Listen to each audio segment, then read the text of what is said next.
순전한 믿음이라는 제목으로 함께 말씀 나누도록 하겠습니다. 우리 옆에 계신 분들에게 오늘 이렇게 인사했으면 좋겠는데요. 믿음으로 이겨내는 성도가 됩시다. 믿음으로 이겨내는 성도가 됩시다. 그렇습니다. 여러분, 믿음으로 이겨내는 게 쉽지 않지만 또 믿음으로 이겨낼 때 놀라운 하나님의 은혜와 역사를 우리 삶에 깨닫게 된다는 것을 꼭 기억하시고, 어떤 상황과 형편 속에서도 여러분 믿음으로 꼭 이겨내고 믿음으로 승리할 수 있는 귀한 우이제일교회 모든 성도님들이 다 되시길 주님의 이름으로 간절히 축원드립니다. 우리도 다음 세대 자녀들이 이 자리에 와 있는데요. 많진 않네. 위에 오늘 다 어디 갔죠? 얘네들? 예, 하여튼 몇 명 있는데 또 여기 찬양하는 친구들 우리 아이들이 있고, 이 아이들 위해서 박수 한번 쳤으면 좋겠습니다.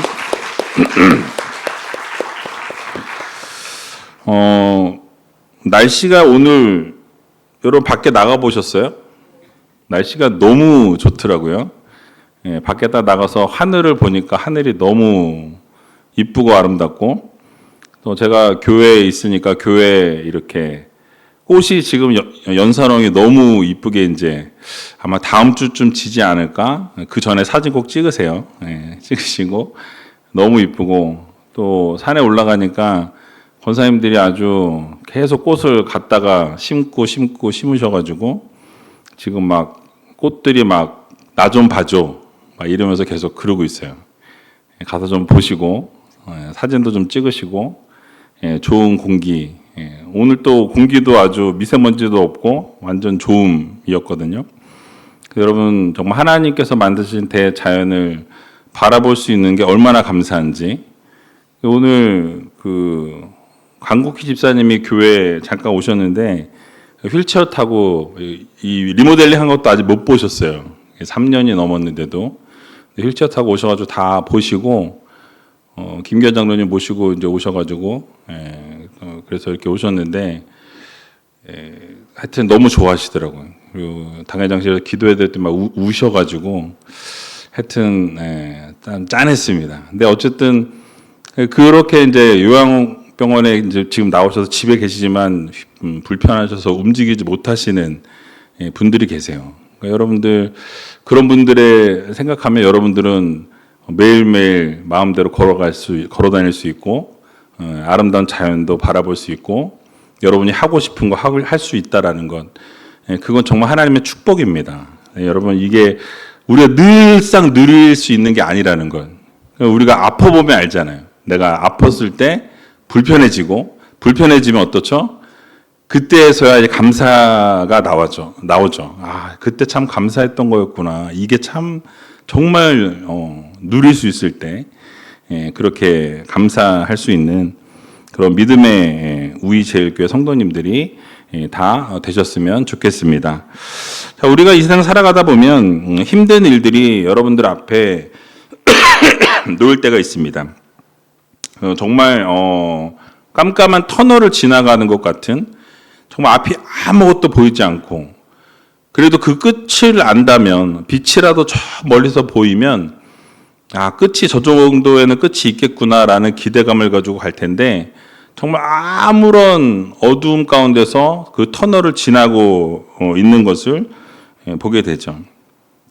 누구에게도 말할 수 없어서 홀로 그 일을 감당하려다 보니까 더 큰 어려움을 만나게 되는 것을 보게 됩니다. 어제까지만 해도 평온했던 내 일상이었는데 한순간에 그것이 다 무너져 내리고, 또 그러다 보니까 하나님은 마치 나를 잊어버리신 것 같은, 그러니까 침묵 가운데 계실 때가 있더라는 거예요. 하나님을 찾고 또 찾고 부르짖었는데도 하나님은 묵묵부답이신 거예요.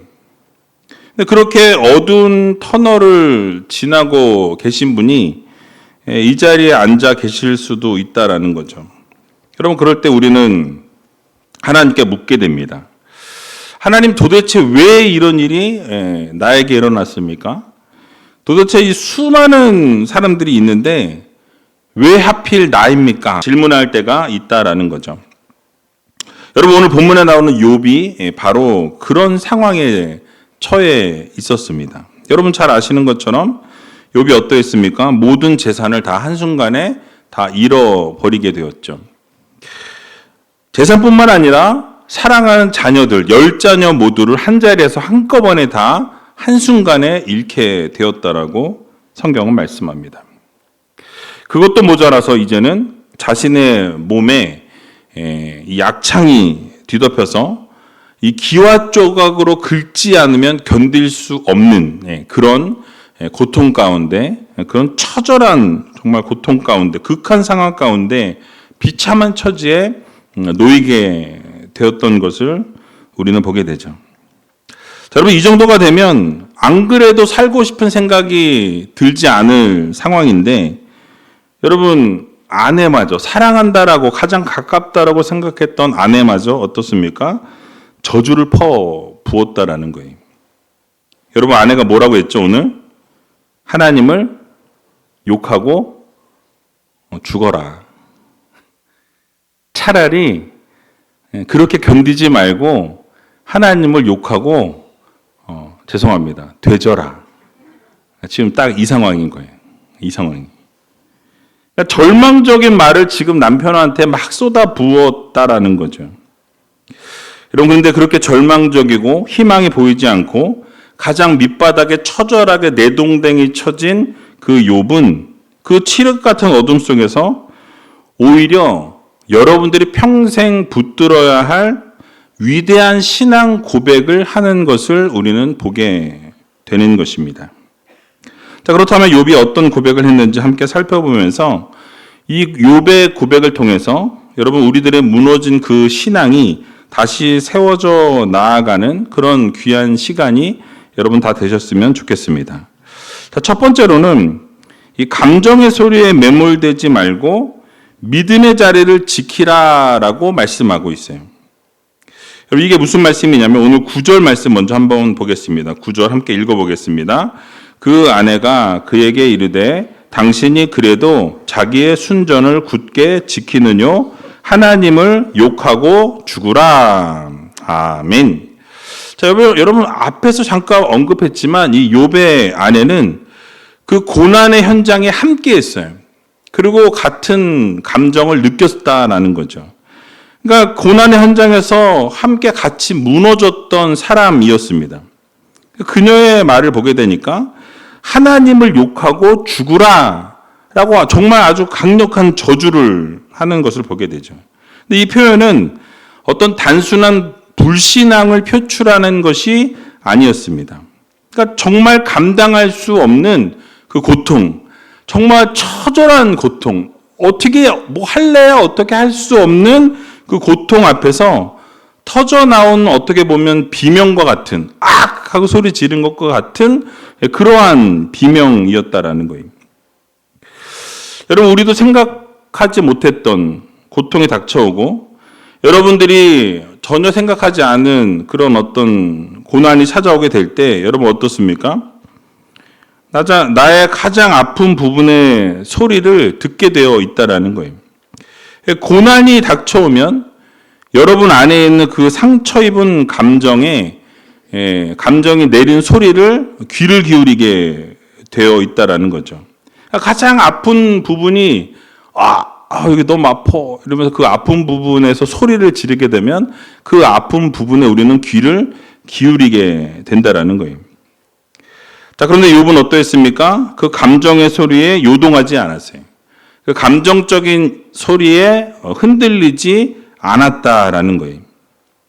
여러분 그렇습니다. 믿음이라는 것은 감정의 기류를 타는 게 아니라 그 진리의 바위에 닻을 내리고 굳건하게 믿음을 지키는 거예요. 우리도 힘들 때는 감정이 먼저 앞서가는 것을 보게 됩니다. 감정이 먼저 앞서가다 보니까 감정에 치우치게 된다라는 거예요.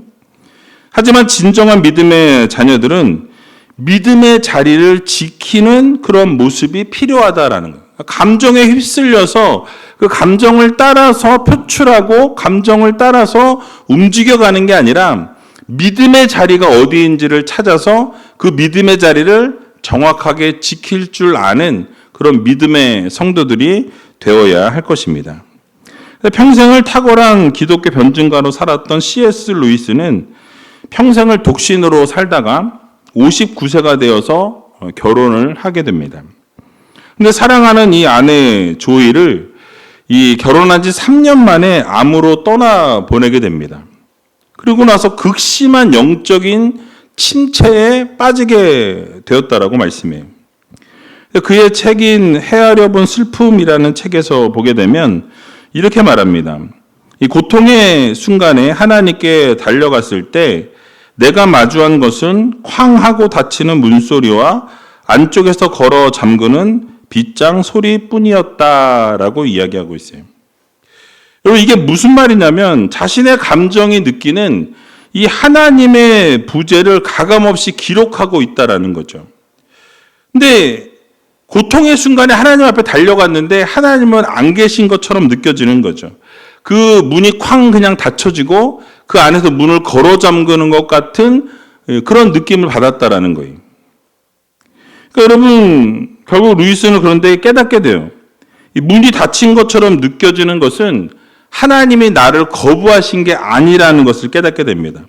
무엇이냐면 내가 슬픔이 너무 크다 보니까 그 슬픔에 눌려서 내 영혼의 감각이 마비가 된 거예요. 그러니까 하나님을 인지하지 못하고 인식하지 못하는 상황까지 치닫게 된 것입니다. 그러니까 나는 모르고 있었지만 그럼에도 불구하고 하나님은 어떻게 하십니까? 하나님은 함께 하신다라는 거예요. 그러니까 여러분들이 고통 가운데 고통의 감정에 너무 치우쳐서 정말 너무나 쓰라려하고 아파하고 괴로워하고 낙심하고 있을 그때에 그런 상황 가운데 있다 보니까 어떻게 됩니까? 감정에 휩쓸려서 하나님을 잊어버린다라는 거예요. 그러나 하나님은 어떤 하나님이세요? 여러분과 언제나 함께 하시는 하나님이시라는 것을 여러분들 모두 믿으시기 바랍니다. 하나님은 항상 그 자리에 계시는 하나님이시라는 거예요. 우리가 너무 큰 슬픔으로 인해서 그것이 막혀 있는 것 같은 슬픔 때문에 하나님을 우리가 인지하지 못할 때가 있을 뿐인 것이지 그 자리에는 언제나 하나님은 어떻게 하세요? 함께 하시는 하나님, 여러분을 기다리시는 하나님, 여러분과 동행하시는 하나님이심을 여러분 모두 믿으시기 바랍니다. 욥은 알았어요. 자신에게 닥쳐온 그 슬픔과 그 괴로움과 절망과 낙심의 이 폭풍이 지나가면 정말 하나님이 침묵하고 계시는 것 같지만 여전히 그 자리에 함께 하신다라는 그 사실을 깨달았기 때문에 다시 그 어려움 속에서도 일어날 수 있었다라는 사실입니다. 여러분, 우리의 감정은요, 수시로 변해요.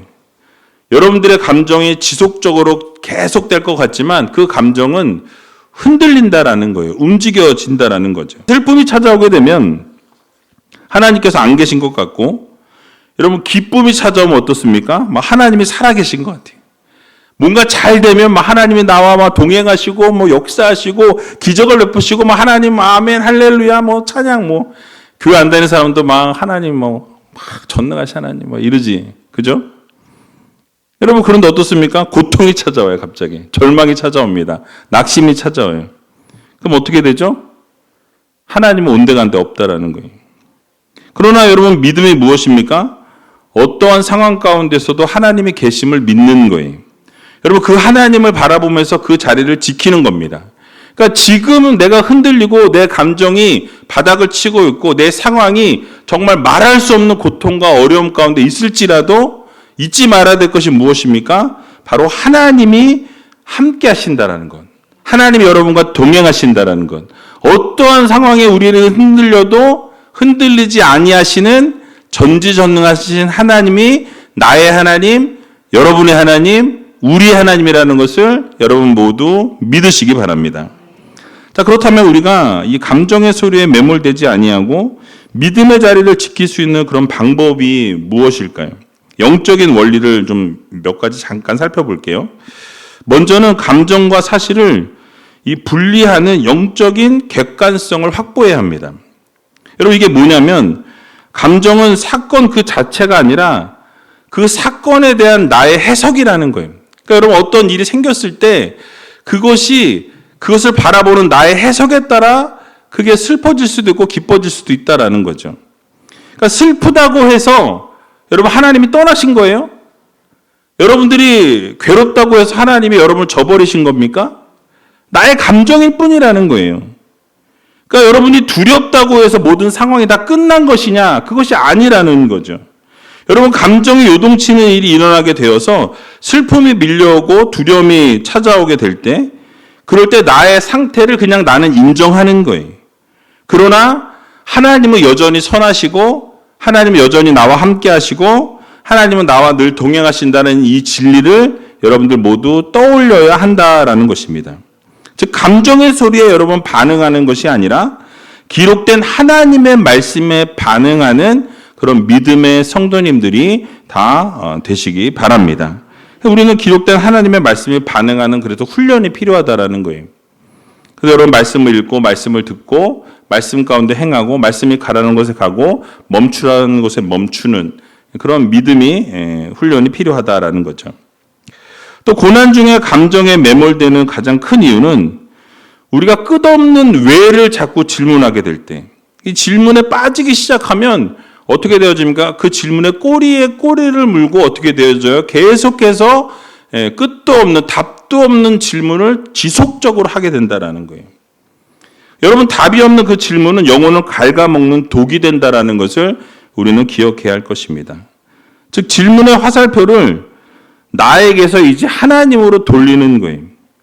왜 이런 일이 일어났습니까? 라고 하나님께 묻기 이전에 그 묻는 대신에 이 상황 속에서도 변하지 않으시는 하나님의 성품을 우리가 떠올리는 거예요. 그리고 그 성품을 하나님의 성품을 입술로 선포하는 겁니다. 그러니까 하나님은 선하십니다.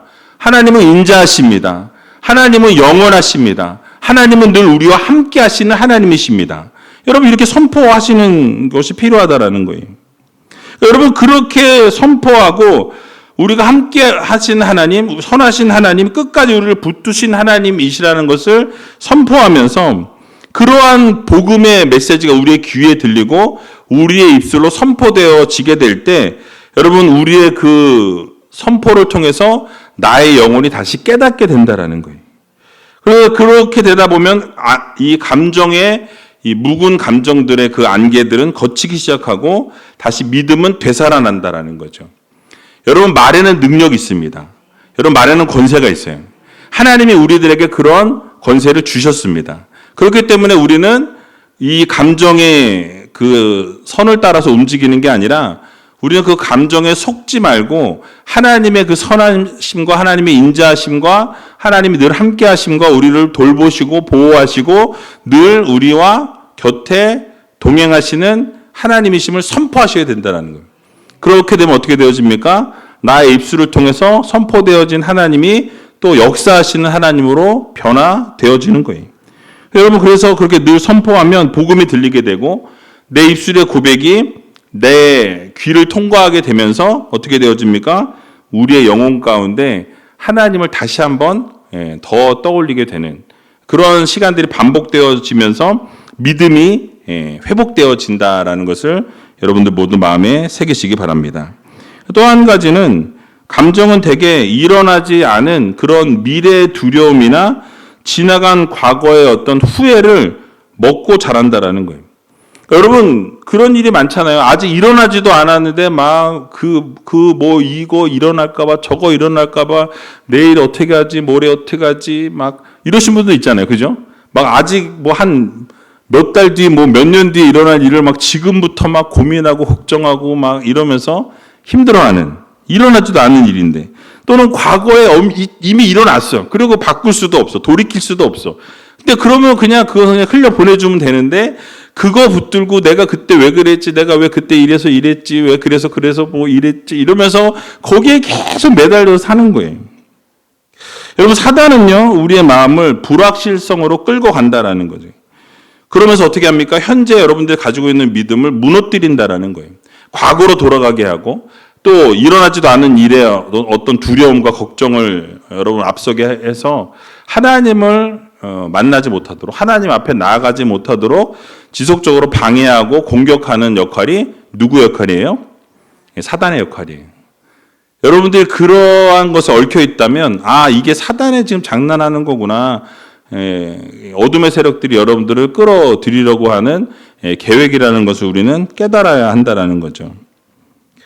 그래서 여러분 먼 미래를 걱정하면서 여러분 감정을 소모하고 낭비하지 마시고 오늘 내가 순종해야 할 일이 무엇인지 하나님이 나에게 말씀하신 것이 무엇인지 여러분 그것을 잘 분별하여서 그 한 걸음 한 걸음을 걸어나가는 그런 성도들이 되어야 할 것입니다. 하루하루에 주어진 그 은혜에 집중하면서 나아가시고 그래서 언제나 믿음의 자리를 잘 지켜나갈 수 있는 귀한 우이제일교회 모든 성도님들이 다 되시길 주님의 이름으로 간절히 축원드립니다. 자, 두 번째로는 이 복과 재앙을 동시에 다스리시는 하나님의 주권을 인정하라고 말씀해요. 오늘 본문 10절 말씀인데요. 같이 한번 10절 말씀 읽어보도록 하겠습니다. 그가 이르되 그대의 말이 어리석은 여자 중 하나의 말 같도다. 우리가 하나님께 복을 받았은즉 재앙도 받지 아니하겠느뇨 하고 이 모든 일에 욥이 입술로 범죄치 아니하니라. 아멘. 자, 욥은 자신을 저주하던 이 아내에게 반문하죠. 뭐라고 반문합니까? 우리가 하나님께 복을 받았으니까 이 재앙도 받는 것이 마땅하지 아니하냐라고 이렇게 말하는 것을 보게 되죠. 여러분 이 짧은 이 한 문장에 욥의 신학이 담겨져 있습니다.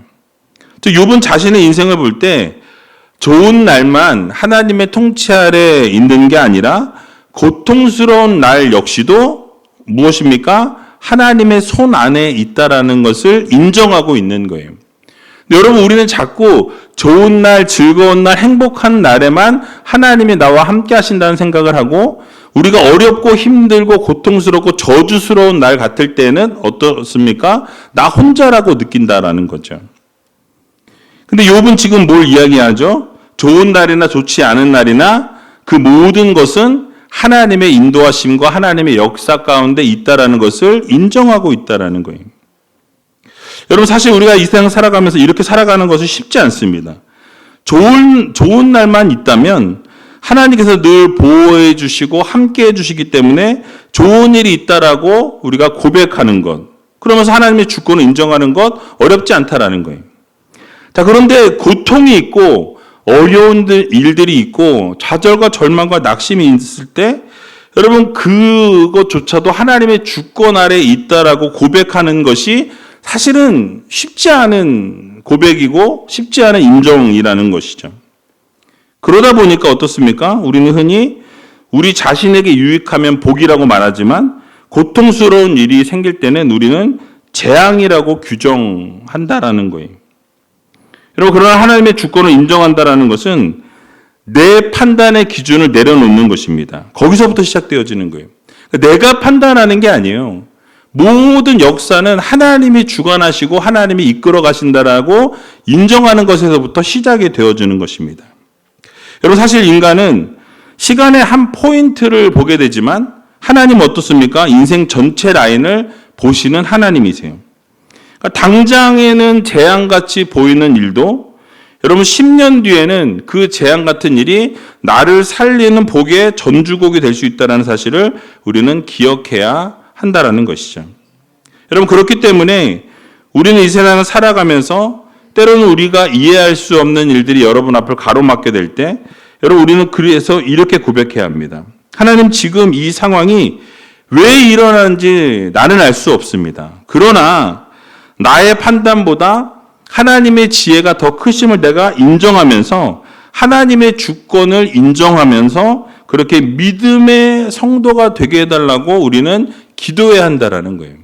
그러니까 지금은 알 수 없고 지금은 깨달을 수 없고 지금은 확신할 수 없지만 가까운 미래 또는 먼 미래에 이 모든 것이 하나님의 인도하심 아래에 있었구나. 하나님의 보호하심 아래에 있었구나.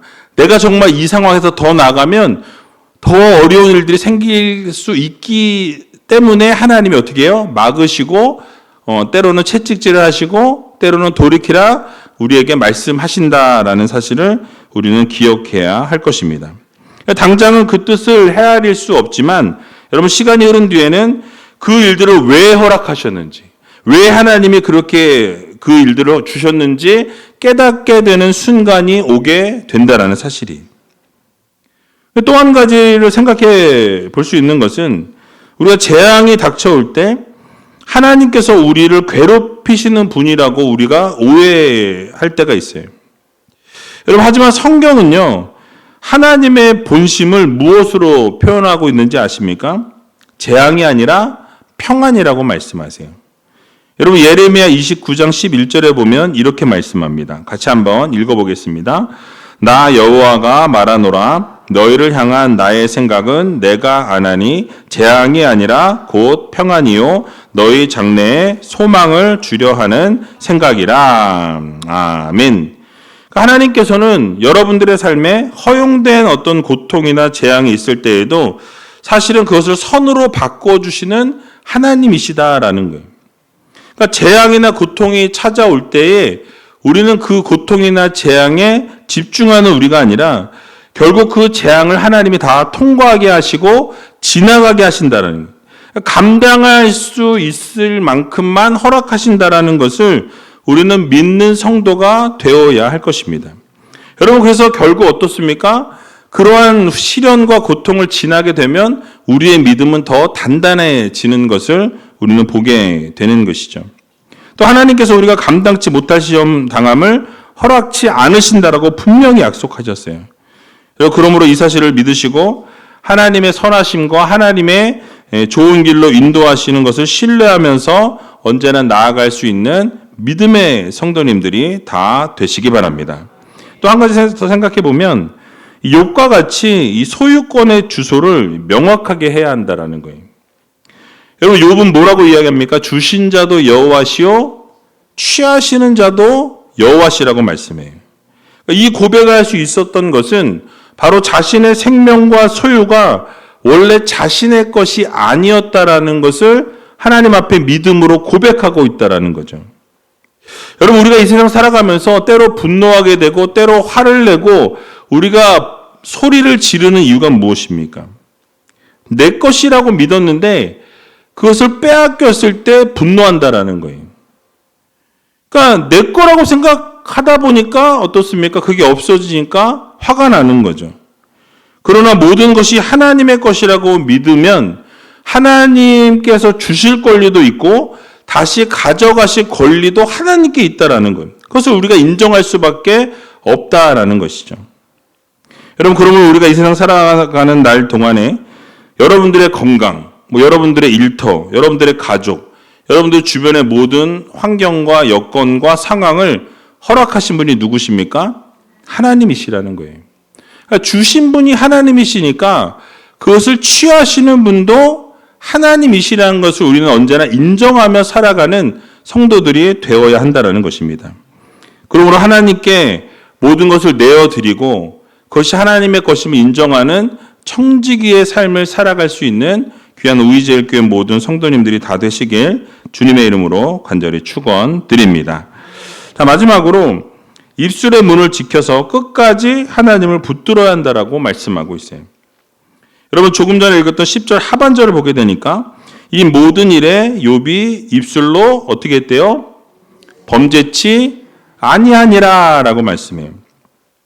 여러분, 욥이 위대한 신앙인이라고 칭송을 받았던 이유는 정말 침묵하고 또 절제된 언어를 사용했다라는 거예요. 여러분, 우리가 고난이 찾아오게 될 때 가장 큰 유혹이 찾아오는 것이 무엇입니까? 원망을 쏟아내는 거예요. 우리가 힘든 일이 찾아오고 어려운 일이 찾아왔을 때 우리는 불평을 마구 내뱉는 삶을 우리가 살아간다라는 거예요.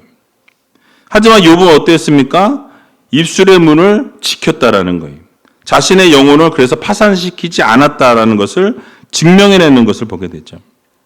여러분, 우리는 고난이 찾아오게 되면 가장 먼저 무너지는 것이 바로 입술이에요. 원망이 나오고 불평이 나오고 불만이 쏟아지고 하나님을 향한 의심을 하게 되는 그러한 삶이 우리의 삶에 반복되어진다라는 거죠. 자, 그런데 욥은 어떠했습니까? 그 입술의 문을 끝까지 지켜냈다라는 거예요. 입술로 범죄하지 않았다라고 말씀합니다. 그러니까 우리도 이 세상 살아가면서 이 욥과 같이 입술로 범죄하지 않는 그런 믿음의 성도들이 되어야 할 것입니다. 그래서 유진 피터스 목사님은 자신의 책인 한 길 가는 순례자에서 이 시편 120편을 묵상하면서 이 성도들의 언어 생활에 대해서 이렇게 말합니다. 그리스도인들의 삶은 세상의 거짓과 원망의 언어로부터 빠져나오는 것에서 시작된다라고 말씀합니다. 그러면서 순례자의 길을 걷는 성도는 고통스러운 상황 속에서도 함부로 말하지 않는 거룩한 인내를 배워야 한다라고 강조하고 있어요.